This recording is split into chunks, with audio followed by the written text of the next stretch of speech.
Hi there, and welcome back to You Don't Know Her, the Mindset podcast all about creating the best life for yourself, one by design, not by default. And we're joined again by the incredibly talented singer-songwriter artist Jack Critchlow. Jack, how are you doing? I'm good, how are you? Yeah, very good, yeah. Thanks for having me again. You're very welcome, yeah. Thanks for having another chat. So I just had a million questions for you on the Yeah, back of on the last record. So I just wanted to kind of pick up on something we spoke about very early on, which was you getting into learning the guitar at 10 and then quickly getting into songwriting. yeah.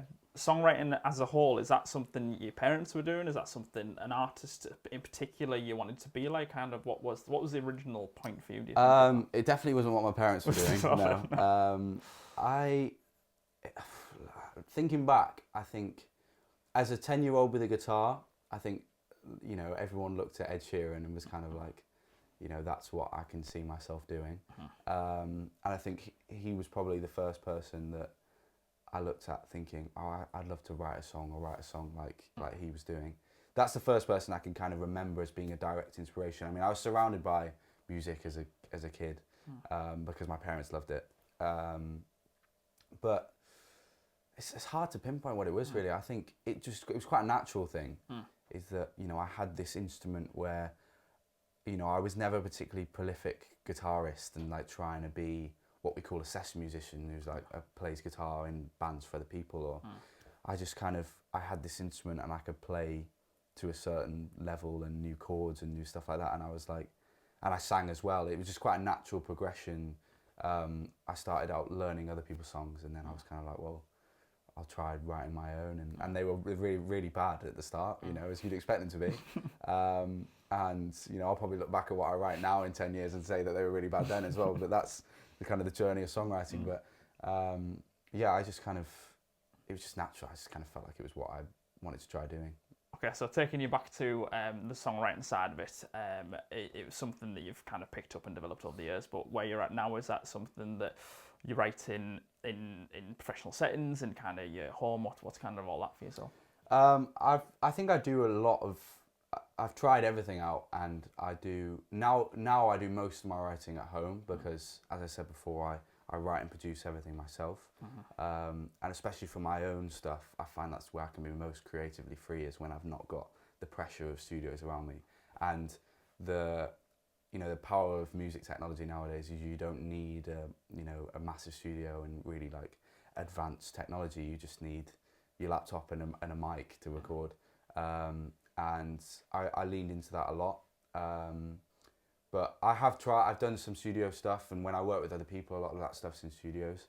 I think sometimes studios can suck the creativity out of music a little bit, and put a bit too much pressure on it, because you're kind of in this, space which is kind of like, okay, well now we've got to write a song. And whereas when you're at home, when you just sat in your guitar or sat behind your laptop, it's kind of like, okay, let's try something. If it works, I'm not paying for a studio. I'm just here doing my thing. So I've tried both. I think all my best stuff has come out when I'm just at home, not under the pressure of I have to write something now because I'm in the studio. I'm kind of like, I'll try it. If it works, it works. If it doesn't, at least I've tried.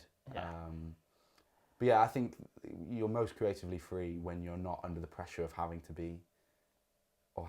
write a song at that moment. You're just kind of doing it for the sake of doing it, I guess. Yeah, so. I completely agree with everything there. And as I always manage to find a way to do on this show, I'm going to bring it back to Billie Eilish, like I always do. But she said when she and her brother Phineas won the Grammy for Best Album for their first album, she was there on the stage, and she said, this is an album that was written in my brother's bedroom and produced and mastered in the living room. She said it just shows you anything's possible. That's exactly what she was saying. So and that was their thing, and you can watch the documentary and you can see their kind of behind the scenes, and everything that was happening was Phineas was saying, we have to write it this way to appeal to the label. We need to write a hit for them. We need to be commercial. And Billy was pushing back every time, going, no, if I'm doing that, I'm not being true to myself. And said, exactly. I'd rather do what I want to do, and then there's enough people that will kind of be on board. And it seems like that's the way that you're looking at the moment as well. Is that probably fair to say? Yeah, I mean, I wouldn't compare myself to Billie Eilish just yet. But yeah, I think they really opened the world for that because, as you say, they did it all in their bedroom. And they were just, I think that's why they created, that first album was so, you know, in its own world. It's almost its own genre when you listen to that album, and because they were so creatively free and they weren't giving into that pressure that a lot of the time artists fall under when labels come on board and they say, we want a song like this and a song like this, and they try and, you know, dictate what they want your album to sound like. Whereas with them, I think they made such a creatively free album because they didn't have that pressure and they didn't give in to that pressure. And I think they've really opened that world. And, you know, at the end of the day, the consumers of music, they don't give a shit where it comes from. They don't care if you've done it in a studio, done it in a bedroom. They buy into the music. And it doesn't matter, you know, as musicians, we can be like, oh, you recorded at Abbey Road, you know, great, that's amazing, because, you know, the Beatles recorded there.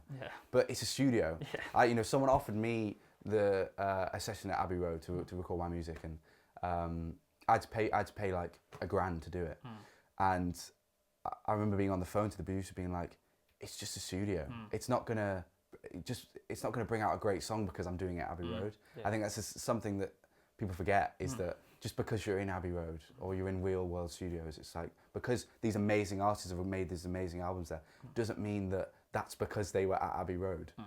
You know, it's, you know, you've got to have a great song first, and that's all that matters. You can make the mix sound great because of where you recorded it and the equipment you used to record it, but consumers of music don't care about that. They care about the song and they buy into the song. They don't buy into the studio or all that.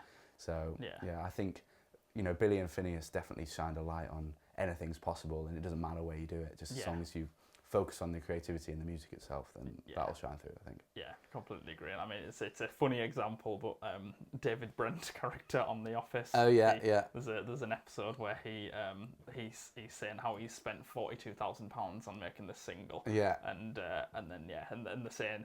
And it's like, how many did you sell? Like, he's like, well, you got to remember I made £1 profit per one. And it's like, how much did you sell? And he's like, 150 or whatever. And then, the other character, Gareth, I think, was saying, he said, I bought 10 of them on the back of my garage or something, you know. And he's like, it's just saying that, like, no matter how much money goes into something, if it's not, you can spend as much as you want and much marketing and stuff, it's still, like you say, it has to be.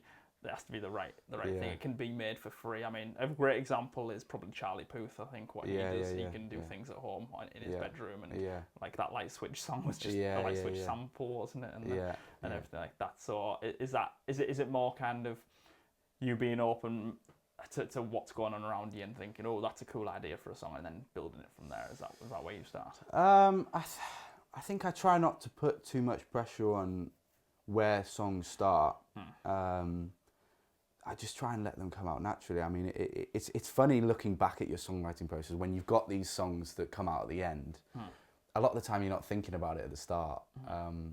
And, you know, Charlie Puth as an example, you know, I'd be interested to know from him, you know, with that Light Switch song, was the first thing he thought about, was it social media? Was it like, okay, how can I get a lot of people to buy into a song? Oh, I'll make a song that has a light switch in it. Because I think that is something that, a trap that artists can fall down nowadays, is trying to make songs for social media. And I've fallen down the trap before, thinking, how can I sell this song? Okay, I'll write a song that I can try and sell on social media, because that's how I'll get people to listen to it. And I think that's when you can fall down a rabbit hole of not being your most creative and not being your most free, is because you're trying to write songs for other people or for social media. And that's, as I say, something I've fallen down before. And it works for some people, like it works with Charlie Puth. The interesting thing with Charlie Puth is the video of him doing the light switch did way better than the song did, which is quite funny when you think about it. Is, you know, that got like 150 million views on TikTok. I'm not sure how many streams the song's on. Maybe it's surpassed it now, but I remember that the video did way better than the song did. And that's the trap of social media, is that all these kind of throwaway things you can put on social media, people buy into because they're just short, kind of funny clips, or they're, you know, oh, mad, he made the song out of the light switch. But actually, making music is more about making, so it's more art than it is, you know, TikTok has made music so much more of a throwaway thing. Which, as I say, I've fallen into this trap before, and I still find myself doing it as well, because you've got to try and sell music as well. As an up-and-comer, you know, you've got to try and get people to listen to it. But I think, going back to Billie Eilish, one thing that made it work is she was doing something that hadn't been done before, which is what made it shine through. And it's not because she made a song that would do well on TikTok. look at Bad Guy. Bad Guy is not a generic pop song that would do well on TikTok, but it was something you hadn't heard before, and that's why people bought into it, I think so. Yeah. Yeah. Yeah, completely agree. I think everything kind of changes all the time. Some of my most favourite songs of all time are kind of, for example, Billy Joel's song, Scenes from an Italian Restaurant. Oh, yeah. I just feel like if that came out now, it's not even charting. Yeah. Well, you say that about the Beatles as well. Yeah. These songs that are just so different for the time, and maybe like, a 7 minutes long song, you really can't imagine that kind of doing so well now. Whereas Old Town Road, for example, it was the shortest #1 ever, wasn't it? And that was relatively recent. I think it was like 1 minute 53 it finally clocked in it. But it's wild to see that a lot of people, through the power of social media, are seeing maybe 1 5-second segment of a song and going, that's what I like, and then they'll kind of build a song around that idea and think, right, we'll just repeat that as many times if we need to have kind of 7 choruses in this 2-minute song or whatever. To kind of So is that? I don't suppose that's something you're looking at and trying to play with the algorithms and play with your songs that way. I have done, and as I said before, I've tried to get away from it a bit, just because I think, as I say, it's not a particularly creative way of making music. I think the problem is with TikTok, consumers of music, they don't decide what music they get given. They get given music and then they decide that's what they like. It's kind of like you hear Oasis talk about, or Noel Gallagher talk about this all the time. Is the public, they consume the music that they get given. They don't decide. The public doesn't choose the music that people release. They buy into it. And, like Taylor Swift, for an example, people just buy into Taylor Swift. But Taylor Swift could release what they want, but people would buy into it. But that's the music that they get given. And the difficulty with TikTok is people have started making music because they think it's what the public want. It's kind of flipped on its head a bit.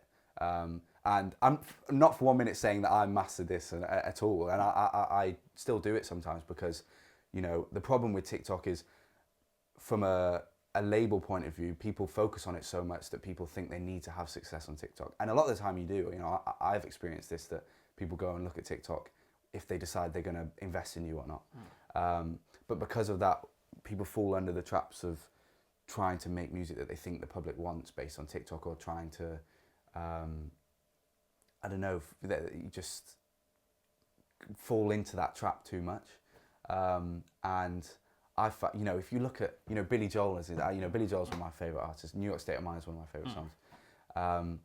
And they weren't thinking about that stuff, and that was because it didn't exist. So they were just thinking about writing great songs.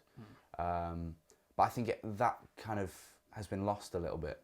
And I'm not saying I'm offering any kind of solution, because the problem is it's easy to complain about the way that this music industry is set up now, but that's the way it is. So I don't judge people who fall into it, because that's the way that it's set up now. And it's really hard. It's really hard to know the best way to go about it, because you try and write songs that you love and hope that other people love it. But then you're under the risk that people won't embrace it. And then you see people who write songs that are TikTok based and they'll do really well, but then you become this, what we call like TikTok artists now, which is almost like a genre of itself, which it's really hard to build a sustainable career off that, because TikTok is things are so short-lived on TikTok, because people just, they embrace it for a bit and they scroll past it. So I'm not offering a solution really, but I'm just kind of shining a light on basically how shit it is. I think that's all you can do. I think there's so many things in the world that you look at, and I think there's things we can try and do, but I think for me personally, and what I've seen with the people I work with for songwriting, I think you just kind of use it for the good part. You kind of think, right, this is what Spotify is, this is what music is or whatever at the moment. I'll use it, I'll put it out that way, but I'll still continue doing my live shows. I'll still continue, like doing everything I can to. So it's just use it as a tool, but don't get kind of consumed by it. Don't get yourself, because I've worked with some people that have, in my opinion, some of the music I've written on and kind of artists I've worked with could be hits that could be chart topping for if it was the exact same song but done by a different artist. You know what I mean? It's like that kind of thing. So it's just don't get kind of carried away with the hype, but don't also get kind of bogged down by the lack of hype as well. That makes sense. Is that kind of something? I agree. I think as I say, you don't want to I know people who completely block out social media or TikTok because, they just, it's easy to try and turn your back on it if you haven't got a massive, following on TikTok to be like, oh, TikTok's rubbish and forget about it. I think at the end of the day, it can be a really good marketing tool, and it's a way, if you've got the music and you know what you want to do, to then come up with ways that you can use TikTok to sell it. I think what I try not to do is to write music thinking about TikTok as I'm writing it and thinking, what will do well on TikTok? I'll write a song like that. I think the healthy thing to do is to write the music, focus on the music, and then once you've got the music, to think, okay, how can I use TikTok to sell this? But yeah, as you said, I think there's plenty of... It was just last night, a mate of mine was saying, oh, I really like that song you did. It's a shame, if Ed Sheeran was singing it, it would do really well. Yeah. Which we had a laugh about, but it's true. It's true, is that, a lot of the time, people can write great songs, but a lot of the time they just get, stuck in your bedroom because getting them to the world is difficult. And going back to what we were saying earlier about studios and stuff like that, and as I said before, like, you can think that a studio can bring out a great song. But one thing I've tried to do less and less is to waste money on going into studios or the music creation process. And that's why I wanted to start producing all my own stuff, because it doesn't cost me anything and I can put all my money and effort into getting it out there. Because people don't care about where it was recorded or how amazing the mix is. You want a great mix of a song, but actually it's getting it in front of an audience. And a lot of the time that does take money and time and effort. So I think focusing more on that than focusing on recording it in Abbey Road, I think, is important. Yeah. So. Yeah, I mean, you mentioned Ed Sheeran quite a lot, and you've just reminded me of a song he wrote, Little Things, which One Direction ended up releasing. But apparently the story with that was that he'd written it, and he was just playing it backstage, and I don't know if they were all there or one of them was there, and they're like, that's really cool. Like, what's that? And he kind of said, yeah, it's the song I wrote, but I'm not going to release it myself. I think he was kind of saying, like, well, can we have it? Like, kind of thing. And then I think it's certainly very good. I don't know if it was a #1 hit or it was one of their biggest songs. Yeah, it was one of their big songs, and you think that's a song that probably Ed Sheeran would have happily moved on from and forgot about and just buried it along with probably a load of other amazing songs that he's written that he just hasn't valued as high as some of the stuff he's really interested in. So he writes a lot for, I mean, Love Yourself, Justin Bieber was another one of his, and he's done a lot of that sort of thing. So it's just about, I suppose, getting to the point where you've written that many songs that you're just getting a bit of a rhythm and you know what your kind of niche is, I suppose. Yeah, isn't it? And I do that all the time, and that's why even writing songs that not necessarily are going to be a good fit for you, but just writing songs to get them out is really valuable, and I always try to do, because just this last couple of weeks I do some like pitching for other artists, and just I think 2 weeks ago I had a pitch come through that literally I didn't need to write anything, because I already had like 5 or 6 songs that would fit perfectly for that artist. I could just send them over, and it was like perfect. And that's the thing, you never know what's around the corner. You never know someone else, if you don't like the song, it's not right for you, then there can always be someone else who wants it. And funny thing as well, talking about that stuff, writing for other people, I watched an interview that Ray did the other day talking about Ed Sheeran, because he originally wrote Shape of You for Little Mix, I think. Okay, well. And often when you're writing music thinking it's going to be for yourself, you delve into this world and you put lots of pressure on it, and you try and bring out this certain side of you because it's right for you, and it can become quite a difficult process, and you try to be really artistic. And whereas when you're writing music for other people, or just not really thinking about who it's for, just writing music, often your best stuff can come out. And I think that was the thing with Shape of You, is it wasn't intended for him. He was writing it for someone else. I think it could have been for Rihanna at one point as well, and suddenly this thing came out. It happened to me recently. I was doing a song for a pitch for Benson Boone, you know Benson Boone? Yeah. And I wrote this song and I loved it. And I was kind of, when it came to doing the pitch, I was like a bit sad to give it away. Yeah. Luckily, they didn't want it. So now I'm going to release it because I really like it. And as I say, I was writing for what I thought Benson Boone would like. Yeah. But actually it ended up being something I could really relate to, because it was about a story of my own life. Yeah. And so I think a lot of the time when you think about it less, the best stuff comes out. So Yeah, but yeah, I know that's an incredible story. But and we've seen it with even with that "Love Yourself" example. Ed Sheeran's done a version of it himself now. So you can still. Well, he plays it live, doesn't he? Yeah. And you can have that option, can't you? Of kind of thinking, yeah, do that and kind of go that way. But yeah, Benson Boone's someone who's kind of. Yeah, I mean, did he finish 5th on American Idol or something like that? I think that's. Yeah, I know that's where he kind of made a name for himself. So I can't remember what place he finished. But, but it's just. It's because One Direction finished 3rd on X Factor. It's crazy. It's like it's just kind of getting the story out there, and there's been so many cases of bands. I mean, Take That was another one where they were only picked up for the look, they weren't picked up for the music. Yeah. And it's like just presenting yourself in such a way that then the crowd will get interested. Yeah. Isn't it mad with you look back to like the days of X Factor? Like X Factor used to curate the music industry of like the pop music industry of the time. Like you look back and. Like that would just never happen now. You know, talent shows have died out completely now. But you look back at, you know, Little Mix, One Direction, Ollie Murs, James Arthur, Ella Henderson, all these like massive artists that have come from X Factor. I mean, it was actually just Simon Cowell being really smart and thinking, you know, I'll use it as to test all these people out because then you had someone who was guaranteed success because they had an audience already. Yeah. But I just find it mad because that would never sit in the industry now. No. I don't think people would ever buy into that. No. But it used to be a time where Christmas #1 would come from the winner of X Factor. Like always. Guaranteed. Yeah. It's crazy to think about now. Well, I can't believe we're there again, but that's us done for another time. So same question as last time. Where can the people find you if they want to see more of you?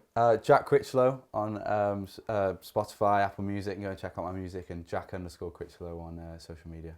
Appreciate the follow and the stream. It would mean a lot. So. Cheers. Thank you very much. Cheers. Thank you. Take care.